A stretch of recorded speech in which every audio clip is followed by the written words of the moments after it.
And to your point, the mortality rate, meaning getting fired as an outside CEO replacing founders, is quite high. It's 50% or more. So for me and for my owners at the time, Warburg Pincus, they wanted to see me bending the curve in company performance pretty quickly.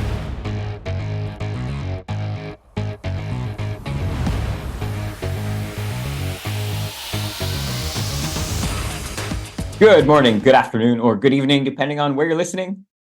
Welcome back to AI and the Future of Work, episode 303. I'm your host, Dan Turchin, CEO of PeopleRain, the AI platform for IT and HR employee service. If you enjoy what we do, please tell a friend and give us a like and a rating on Apple Podcasts, Spotify, or wherever you listen. If you leave a comment, we may just share it in an upcoming episode, like this one from Riley in Tampa, Florida, who's a junior in high school and says she got hooked on the podcast after a friend suggested she listen to the episode with Hollywood producer and Emmy Award winner Neil Mant about the future of entertainment. Riley listens each week while jogging before field hockey practice.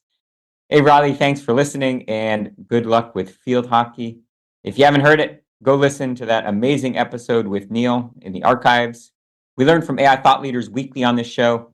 Of course, the added bonus, you get one AI fun fact each week. Today's fun fact. In January, we talked about 2024 being the year when providers of large language models will be held accountable for the content they use or misuse, often without attribution. Shortly thereafter, the New York Times sued OpenAI in a high-profile lawsuit that is currently working its way through the judicial system. Dave Burns writes in Courthouse News online this week about another high-profile lawsuit recently filed by the Center for Investigative Reporting, the country's oldest nonprofit newsroom. Burns writes that according to copy leaks, nearly 60% of the responses provided by OpenAI's GPT 3.5 model contained some form of plagiarized content, and over 45% contained text that was identical to pre-existing content. OpenAI and Microsoft started vacuuming up our stories to make their product more powerful, but they never asked for permission or offered compensation, unlike other organizations that license our material. According to Monica Bauerlein, CEO of the Center for Investigative Reporting, the center claims the defendants added the copyrighted works to their training sets by using algorithms called Dragnet and Newspaper. Dragnet's designed to copy article content while omitting author, title, copyright notices, and footers.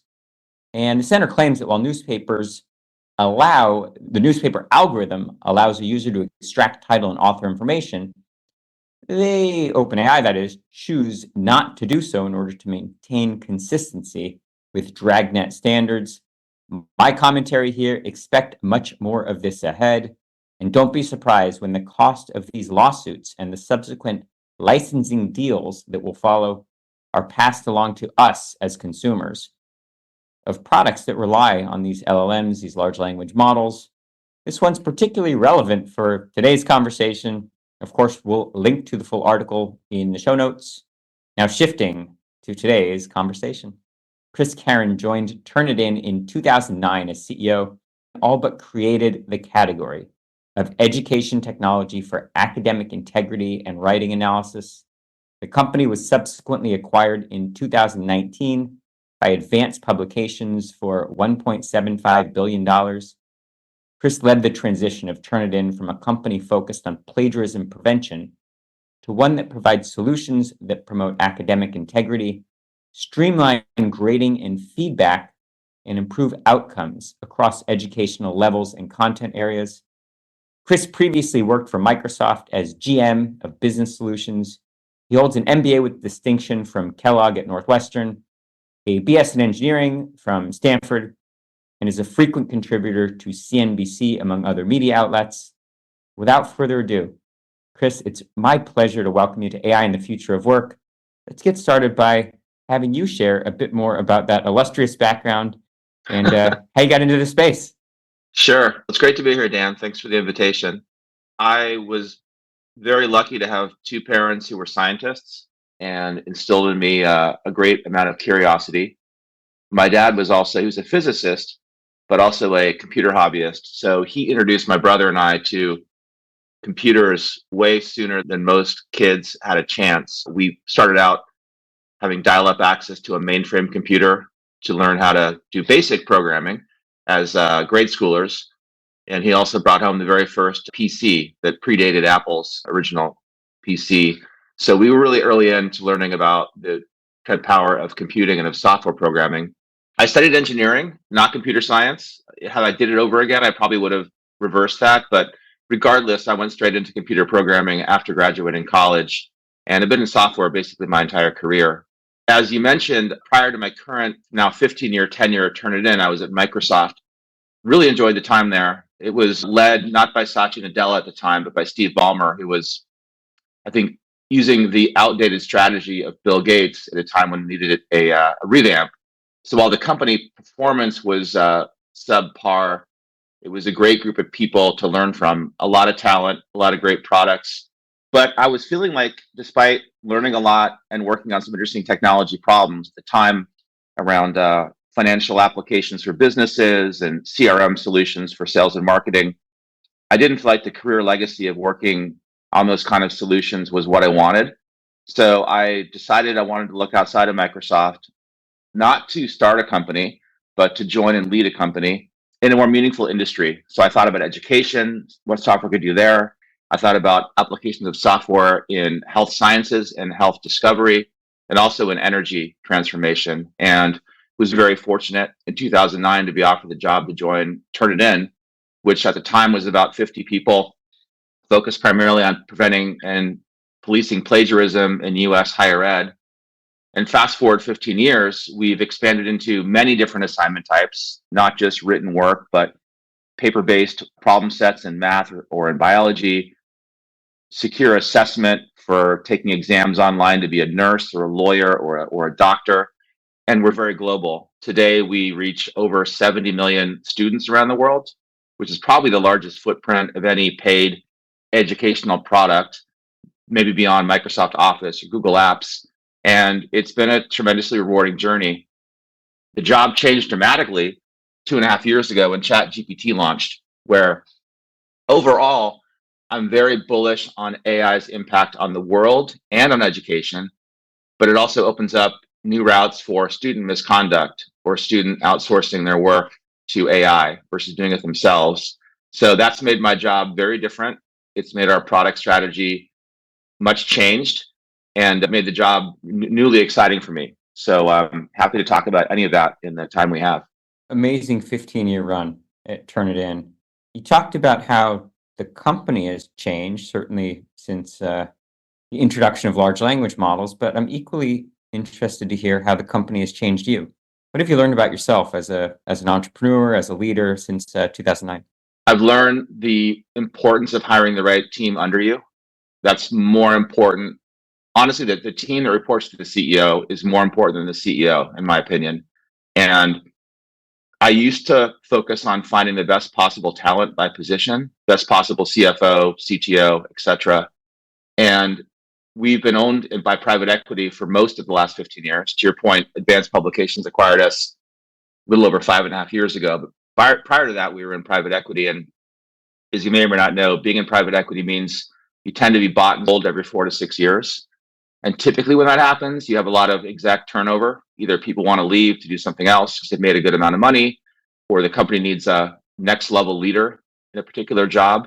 So I've built the team that works with me 3 times, and I've learned to not put top of list talent for a position, but actually cultural fit and team fit, followed by talent. And so rebuilding the team again under Advance's ownership, I put top of the list cultural fit with my values and team fit and a leadership team. And given our decision to stay remote first post-pandemic, I could hire nationally or actually internationally. Some of my directs are outside the US versus simply look in Silicon Valley. And that allowed us to assemble, I would say, far and away the most high impact leadership team by looking at fit first, followed by technical prowess. I've also learned the power of delegation and scaling. I tended early in leadership to make too many decisions on my own, under the belief I had the best wisdom of the team. And I've learned, one, to delegate, to let the team become much more empowered and therefore release a lot of entrepreneurial energy through having a really flat, empowered organization. And secondly, now with AI disrupting education and potentially us, I need to not focus on day-to-day operations. I need to think about our company and the educational landscape in 2 years and 4 years. So delegating to a team very fully lets the team run the company day in and day out, and lets me focus more than half my day on long-term company strategy, which is paramount given the degree of change going on, again, in education and also for us. I know from firsthand experience how hard it is to come in as an outside CEO and partner with founders who had a founding vision and who are so intensely connected to the company.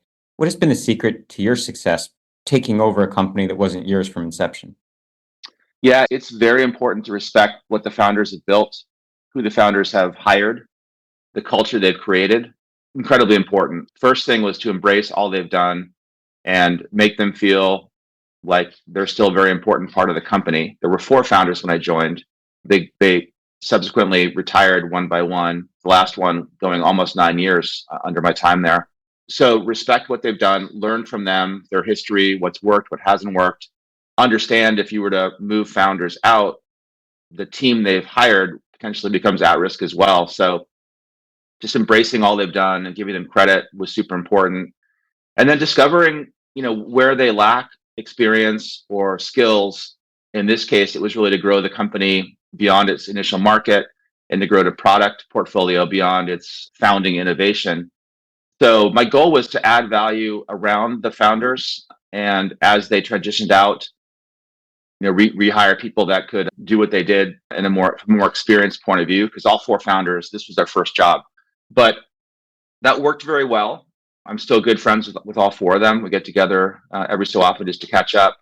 But it's tricky. And to your point, the mortality rate, meaning getting fired as an outside CEO replacing founders, is quite high. It's 50% or more.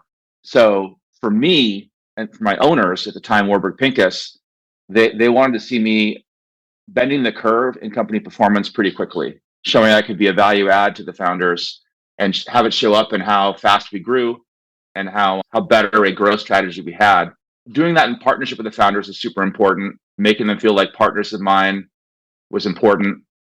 But then eventually, through conversations, explaining to them why actually the company would do better if we had a trained CFO in the job versus a self-trained CFO founder, and for other jobs as well. And but that was a set of conversations over the years that you need to do very carefully, very respectfully.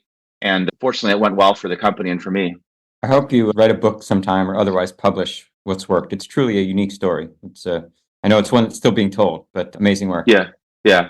I hope to do something, whether it's a set of podcasts or a blog or maybe a book. But yeah, I've definitely learned a lot of things I'd recommend to do. And also I've made a ton of mistakes. And I think I've actually grown more from stepping back from things that didn't go well and figuring out what went wrong in decision making, in expectation setting. So I probably have a better book in terms of things I've learned from making bad calls than on things I got right. When you start your own company, it's going to seem so easy, Chris. I've got scars from taking over a company from a founder in the past, and I didn't navigate it as well as you have. So I mean that. Thank you. The relationship between higher education and AI is, I'd say, complicated is probably a good word to use. A lot of the innovation comes from, AI innovation comes from academia, and yet, it vastly accelerates or tempts academics to plagiarize. It's certainly a catalyst for doing research. Yeah. You're on the front lines. What would you say? How would you describe the kind of prevailing attitude in higher ed toward AI? It's super complicated, meaning when students graduate into the workforce, there's an expectation by employers that you know how to use LLMs to get work done or to make work better, whether it's analyzing financials, writing a memo, creating images for a marketing job. But at the same time, educators place a lot of value on writing as a way to develop critical thinking skills, analytical skills, communication skills. So there's this dichotomy between using AI as an expert of the technology when you graduate, but through a lot of higher education, even high school, many faculty members and teachers want students doing their own writing because it's more about the learning and skills that get developed by writing versus simply the end product quality. We have a bunch of demands from educators to adopt that spectrum of beliefs across different assignment types, provide the different tools required to understand the role the student had in a piece of writing versus the role of either outside sources or, to your point, the use of an LLM. But the biggest kind of summary I would say is at the current time, and my view is in 5 years, it'll be largely the same. You're going to have assignments where it's use anything you want, including ChatGPT 3, 4, 5, 6, to use LLMs, but be very clear what part of the paper you wrote versus it wrote. For this master's thesis or this essay in high school, you can use an LLM to brainstorm, to do research, but everything in the essay needs to be 100% you, the student. I completely agree. It has never worked to be on the wrong side of innovation. And it's so clear what it means this time around to be on the right side of innovation. Now, this is not a rhetorical question. Sure. In the past, plagiarism has always existed. It's existed for centuries, or the threat of it. And we've had things like honor codes. We've had things like requirements to cite your source. In fact, at our alma mater, we could take our finals anywhere we wanted. Mm-hmm. And there was a social contract that you knew that, to be part of that academic community, you weren't going to violate the honor code. Why is it different this time around? That kind of social contract, is it just so much easier to violate, or are people fundamentally changing? What's different this time around? I think it's both. The first one's a sad one. I think there's been a change in mindset by students of all grade levels, and I'm not sure the cause of it, but it's troubling for me. And it basically is one where the students want the degree and they want to minimize the work to get the degree and therefore minimize the learning. And that's not to the individual level, but at the big picture, I see that as a big change that's happened. I think it accelerated via the pandemic when people had to go to a low quality way to learn with unprepared faculty and teachers. But I do think that's a shift that's happened in society that's, for me, very troubling, because the value of education is not the degree, it's the learning and the skills that you develop.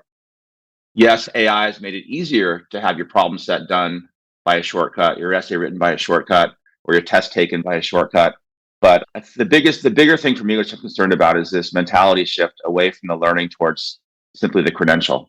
I think it requires teachers for higher ed, your middle school teachers, primary school teachers, high school teachers, to instill in students what matters most, which is getting the knowledge, getting the expertise, because that's what matters in terms of career success and career impact. It's not about your credential, where we went to school, etc. Those things become a lot less important. AI enables more shortcuts for sure, to your question, but I think the bigger problem is the mindset of students is drifting towards less value in learning, more value in just the degree. I believe a requirement for getting any degree in any accredited higher ed institution now should be the inclusion of courses, at least one course on ethics. I think it's a good opportunity for us to make that part of the curriculum, part of the dialogue. And I think this should be a clarion call. That's the answer. The answer is not restricting use of LLMs. Yeah, I agree. I totally agree. I think we're going to see another shift as well, which is, when my parents both have graduate degrees, and part of a graduate degree is writing a dissertation or a thesis. The part is also the oral defense, to verbally express and demonstrate your knowledge, your thinking skills, your expertise. And I think that will be more and more in education, additional way to prove what you've learned and prove your analytical skills. I think oral communication is far and away the most important type of communication in the workplace. And I think we'll see gradually, because change happens slowly in education, but that type of, call it assignment or method of evaluating a student becoming more and more pervasive in education. We talk a lot on this podcast about AI ethics and about what it means to exercise AI responsibly. And I got to ask, in your domain, there is certainly a risk of falsely accusing someone of cheating, of plagiarizing. Obviously, we want to correctly identify those who have plagiarized, but this is statistics ultimately. Yeah. And How do you and the team think about, the risk and, limiting the number of times when you wrongly accuse someone of plagiarism? Yeah, it's a tremendously important issue that we spend a lot of time on. So back in the era pre-AI, we always could point to what we call a smoking gun, meaning this work from the students, not original. Here's the source document they copied all or part from, and the teacher can then have evidence to make a judgment call. And it's important to say as well, our role is not to determine something is plagiarized or not. It's simply to provide information to the instructor and let him or her make the final call. The other thing I'd say real quick is our hope is rather than increase number of kids who are, quote, caught cheating, it's more to deter corner cutting in the first place, because students know if they do cut a corner, there's a good chance they'll be discovered. So the old world pre-AI was a little bit more of a black and white world where the false positive to your question was much less frequent or much easier to deal with. We first got into the world of, I'll call it black box, when we built an algorithm to handle not plagiarism, but someone turning in work they didn't write themselves. So an essay is original, but it's written by their parent or by a ghostwriter they hired online. In those situations, the work is original, but it's not from the student. And so we built a bunch of analytics to look at analyzing a student's writing style, their quote unquote fingerprint, and then do the same analysis on subsequent submissions to see when something changes more than it should. That was the first place we got into a world of not a smoking gun, the set of evidence. And there we had to do a lot of work to educate teachers on how to have the conversation with the student, to really interview them about their work, to see if they really understood it and wrote it. With AI, you're right, the false positive issue is still there. We tune down what's called recall, which is how much you flag as AI when it looks likely to be AI, to tune up what's called precision. So we wanted to set the dial on minimize false positives, even though it means we miss some AI writing. So right now our recall rate is 75%, meaning 3/4 of AI writing we flag correctly as AI. The false positive rate is always less than 1%. There are false positives, though, to your questions. A really simple way to avoid having that result in the student being unfairly punished is have a policy which says when you write your essay, students, write it in a single Google Doc or a single Microsoft Word doc. And if at the end we suspect AI misconduct, you can just share with me your paper electronically, and I, as a teacher, can see the entire revision history. And I can see whether this paper was written over 5 hours and 3 days. I can see when there was a huge amount of text pasted in and not cited. So it's a way to very quickly inspect the history of how the paper was written to understand what actually happened.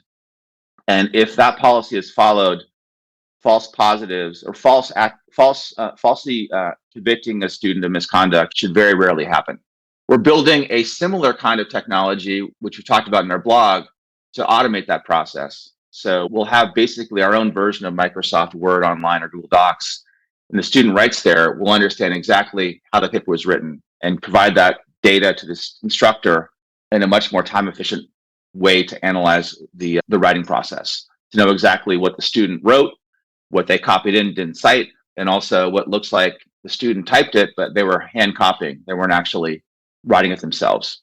So if those policies are followed, the false positive conviction should really not happen. That's a really thoughtful answer. I didn't think you were going to go there. I didn't realize that was something that you were even think or that could be done. But I like what you're saying. You can look at the breadcrumb trail of the document, and at least if it's flagged, there's a second level of rigor that a professor could apply to see if, in fact, it's a false positive. That's right. And it allows the student to basically self-certify their work. So it allows the student to put trust into the document from the outset, which there's a big demand for from our surveys of students. They would love to have a technology where they can write a paper and demonstrate factually exactly what role they played in it. I always talk about one of the principles of responsible AI is transparency. And in domains like, who should get a loan, a bank loan, or, whose insurance claim should be processed, or maybe even, who should get a job in an HR scenario. I believe that the candidate or the one whose livelihood could be influenced by an automated decision needs to know that some algorithm was being used to make that decision. Does that apply to academia? As a student, should I be warned up front that my professor is using Turnitin? I definitely believe your question. If a professor or teacher is going to use our product, that the student knows ahead of time. Absolutely.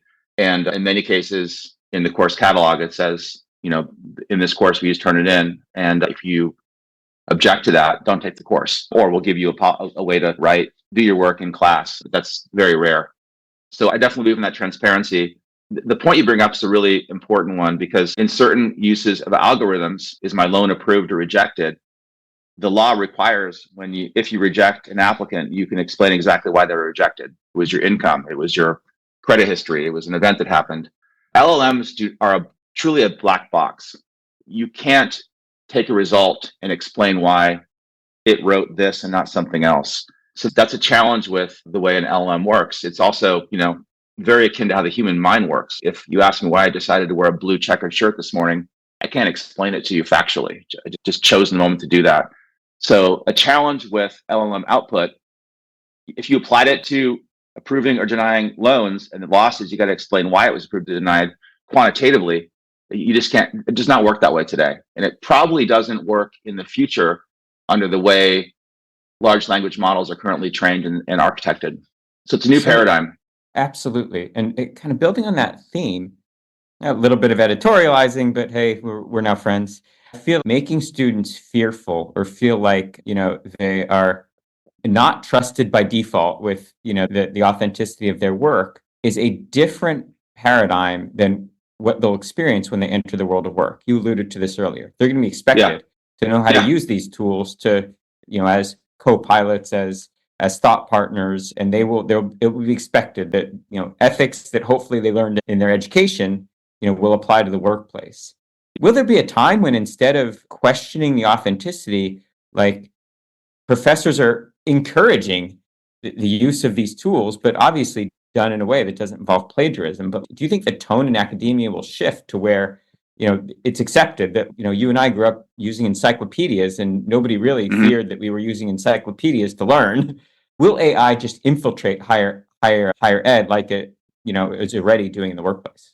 I think it will, but I think, and therefore I think the focus will be less on just evaluating the end product, whether it's a movie you produce for a media class, or an essay, or computer code that you turn into a CS professor. It'll be more analysis of the process of how that artifact came together, to understand not just things like how much of the work is the student versus the AI, but how well the student worked with AI. Are they expert in prompting and reprompting? Are they expert in coaching the AI to produce a better end product? So it'll move, I think, from what part of the paper did the student write, as an example, to how well is the student able to use an LLM to produce a better end product. Having said that, I still think, it's not the best analogy, but just like our kids learn to do math before they're handed a calculator, I still believe, even in long into the future, there'll be a lot of grade levels. Can't specify which ones, but there'll be many grade levels in many classes where the instructors want the students to write their own work, do their own math, code their own routine, just because that's a fundamental way to build critical thinking skills. And I think that's going to be a necessary stage in your journey as a learner before you're handed a calculator, an LLM, a co-pilot from Microsoft to help you develop code. I think that will definitely be the case. I can give you just a quick 2 data points that are just very recent. One of my daughters took AP Literature in high school last term. Her teacher's policy is no AI at all. I just met last week a dean at Wharton Business School at University of Pennsylvania, and their policy is use AI as much as you can for everything. So that spectrum, I think, will live on long-term in education. But to your question, I think the openness to using AI is going to increase over time, but there'll still be that stage of being a learner in whatever discipline you want to talk about, where they want to learn the basics on their own. History doesn't repeat itself, but it certainly does rhyme for all of those who are familiar with the Industrial Revolution. The first one in the 18th century, the machine breakers, the Luddites in England, didn't fare too well, because it turned out, turning back the hands of time or innovation wasn't really the way to, evolve in the world of work. And I think we're on the precipice. I think there'll be more. I think it was Ethan Mollick at Penn Yeah. the policy. But yeah, I think that Ethan Mollick kind of perspective is going to be more prevalent than your daughter's AP literature teacher. Yeah, I totally agree. I think Ethan's right there. But I also think, I didn't mention we just had another son, so he's 5 weeks old. But when he's in middle school, I think there'll be a lot of writing he's asked to do where the requirements will look like my daughter's, which is write the essay yourself, learn addition, division yourself, learn how to code Python rudimentarily yourself, learn how to use Photoshop to edit an image yourself, and then you'll be given all these powerful tools like AI. I want to say, we talked about AI for good and for bad in education. I just want to say, overall, it will be a very positive technology for learning. And I think it will allow us to hopefully move away from having this idea of the entire class learns a topic 1 week, and the next week you move on to topic 2, whether or not everyone's mastered topic 1. Because the current paradigm, especially in K through 12, students have a Swiss cheese level of mastery of subjects, which really starts to bite you later on as a learner. And I think the power of AI as a supplemental way to learn, a tutor that's nearly free and better than any human tutor on earth, to help you achieve mastery of that week's topics. And if you're not in a state of mastery, help you remediate to master, will do great things to keep students on course versus the current paradigm. I hope that tools like Turnitin force this really important conversation on academia about what it means to learn. And I think that's where we're headed. And along those lines, maybe this might delve a little bit into the realm just to interject quickly. I'm super hopeful you're right, but I am still troubled, and I don't know what to do about this societal mindset I'm seeing of students wanting to bypass the learning just to get the box checked. That is a societal issue. Students moving from reading books and being able to really immerse themselves in a topic to reading social media posts, and from writing essays where spelling and punctuation and grammar matters, to doing most of the writing on a phone to their friends, where actually it's cool to not know how to spell or capitalize. I mean, that's a very troubling trend for me in many dimensions, including in my own household. So that is one that we need to, as a society, deal with to keep this country on the right path. Case in point, in 2024, more than half of the world will go to the polls. And we're having, as a society, as a race, to start to question what it means to live in a post-truth world. Like, you have to question the authenticity of everything that you see and hear, and every phone call you receive. And I wonder if this isn't also an opportunity in academia. This is a new, innately human skill that we're going to have to cultivate, to question sources. And, I just wonder, the AI optimist in me, if this isn't really a wake-up call in academia, will take the torch and reintroduce curricula that encourages critical thinking and judgment and things like that. Is that I totally too agree. Pollyanna-ish? No, that will be a new, very important role education institutions need to play with learners of all ages. I think super important. And on that topic, actually, the CTO founder of my company, I'm so close with, he and a number of his colleagues are introducing legislation in the state of California to require synthetically produced content, whether it's text or an image or a video, to watermark it as being synthetic. And I'm a huge supporter of that movement. It's California, not national, but I think that would be hugely helpful to the world if you understand when you're watching an amazing movie, is it synthetic or is it really the actors I know in real life or watch in real life? And same for any kind of media. When you're on the internet reading an article about something that happened, you'll know whether it's produced by AI or produced by a human author. I think that distinction between synthetic and human, truth and non-truth, is very important. The human versus synthetic value may diminish over time. I hope it doesn't, but at least around things like presidential elections around the world, it's very important. If you or a member of your team could share any artifacts associated with that work, I'd like to publish those as part of the show notes. I strongly support that. For sure. I will send you the bill. It's what I'm hearing is Governor Newsom is on track to sign it. So hopefully by the fall, it will be in place in California. Google actually just started watermarking its text output from Gemini, which is awesome. I'm super hopeful. OpenAI does the same. But I think it's a great movement, and we'll certainly share the bill with you after this Thank you. conversation. All of the image generators went to Capitol Hill last year and claimed that they would self-regulate, impose that, at least on the images that are AI generated. And I hope that gets applied to text as well. But what we know is that waiting for, maybe slightly cynical, but waiting for legislation to make its way through the system is essentially giving, big tech like a decade head start to do whatever they want. So I think it requires some self-regulation. Yeah, the good news is the cost to train these large language models, whether it's for text or for images or video, is incredibly high and will just get more expensive. So big tech, with the exception of Meta, who open sources its models, you'll be looking at trying to put a requirement on already profitable funded businesses, not stifle innovation on top of the LLMs in the venture community. So I'm a huge advocate of this. But of course, we live in a global world, so you need it not just to be a practice put in place for all the states in the US, but you need to be global to really keep this world of synthetic versus human clear for people like you and me. Hey, Chris, we're way over time. I know this one sped by, but you're not getting off the hot seat without answering one more important question for me. Okay. Chris and Dan are back here in 5 years. It's 2029, and we're having a version of this conversation. What's different about, we've been waxing philosophical a little bit, but is it still all future tense, or what has actually changed in the next 5 years? It's really hard to say, other than it will be dramatically different. I think if you watch the movie Her, came out a couple years ago, that will be the way we walk around the world, meaning we'll all have AirPods in our ears, not talking to friends or talking to listen to a podcast, but actually talking to our digital agent, our digital chief of staff, to help get stuff done, to get advice, to enhance your memory, and to entertain you. And I think we'll be in a world where, for better, for worse, there'll be a lot of AI-based therapists, teachers, best friends, mentors, entertainers.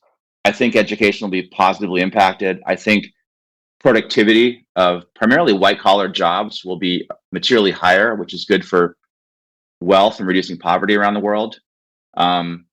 I don't worry as much as some do about AI going dark on us. I think that's a chance, but it's definitely not a reason to slow down. And I think educational outcomes will be a lot better if we can get this student mindset to really value the learning versus getting the work done. So I'm a huge optimist. How things change, it's really hard to say, but it will be dramatic over the next 5 years. There are some technologies that kind of get bubbly and then hit a trough of disillusionment and finally come back to have a big positive impact 10 years later. I think AI is moving fast enough that we'll still have that bubble and that bursting and that final positive impact, but rather than being a 10-year phenomenon, it's going to be, to your question, more 3, 4, 5 years. I believe that as well. Chris, this has been excellent. I really enjoyed this. I know we got through about 0 of the topics we prepared. That's okay. It's an interesting conversation. Yeah, I enjoyed it. Thank you. Let's see. Before we can wrap up, I know that you and the team had a big announcement about detecting paraphrasing by AI. Maybe send us home. Talk about what kind of innovation coming out of Turnitin, and also, of course, where the listeners can learn more about Turnitin. Sure. So we have a great blog on our website as far as learning about our company and our roadmap and our new launches. I'd say, the last 15 years has been the game of whack-a-mole with students who want to cut a corner, meaning you have a technology to detect a form of misconduct, and a crafty student finds a way around it. And we have to develop a defense to make sure that shortcut is closed.